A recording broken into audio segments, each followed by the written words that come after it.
What's up, everybody? Reba Reeves back at it again with another story time and weightlifting session. So sit back, relax, and let's dig right on in.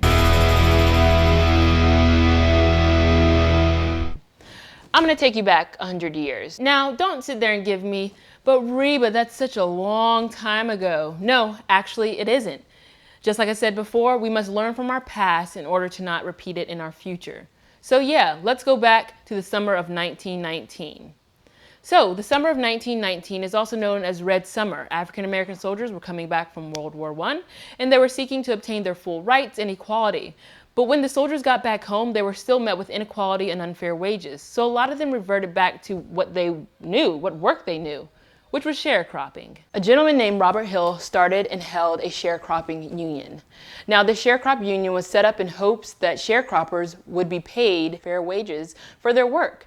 Having a union with Jews was simply protection for these sharecroppers who were already losing so much. September 30th, the union met at Morning Star Church. Now, whites opposed this union group because they didn't support the Black empowerment movement and they wanted to continue to have their sharecroppers. Now, let me remind you, sharecropping was seen as another form of slavery because the Black women and men that were in the system hardly ever got out.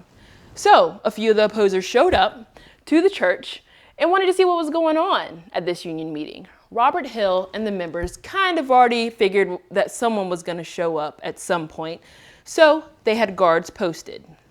A confrontation was had where shots were fired. A white man was killed and the whites that survived fled back into town. Now, at this point, Blacks outnumbered whites in that county 9-1. With the recent confrontation, the whites thought the Blacks were going to revolt because they had the upper hand in the majority. Now, this caused widespread panic and it spread like wildfire throughout that community. Papers of that time fueled this panic and played into this unrealistic riot. It was reported that Blacks were out in the streets in the town killing people and attacking people mercilessly. Now, the sheriff of the town got together white mobs. Now, keep in mind, these white mobs were made up of vigilante militias such as the KKK.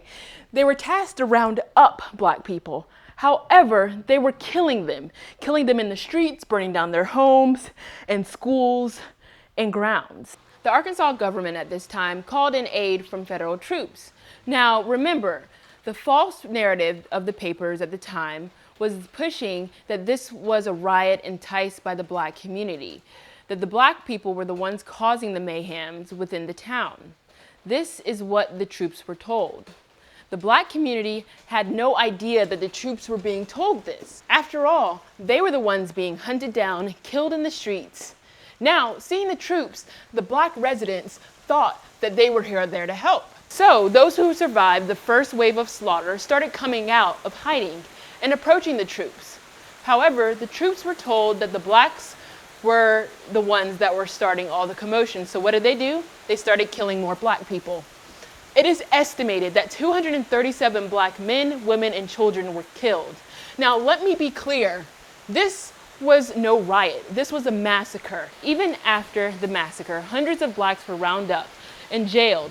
They were tortured into eliciting a false confession of this Black uprising.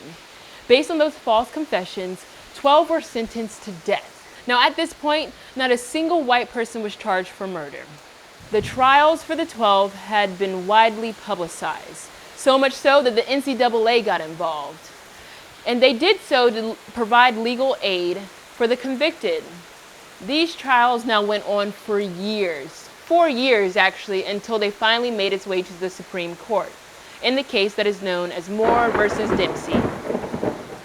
Many points were argued, but the main point was the fact that the 12 Black prisoners had been denied their rights, and the Supreme Court agreed. 12 were exonerated in January of 1925. Now, the next words I'm about to say are actually from a video that I watched for inspiration on this story.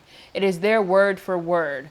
However, I want to copy it because the gravity of these words hit me, and I hope it's going to hit you the same way. American men, alongside the American government, was complicit in the massacre of American citizens on American soil. That is it. This is the story of the Elaine Massacre. I hope you all have enjoyed. Until next time, I'm out. I hope I walked out of frame.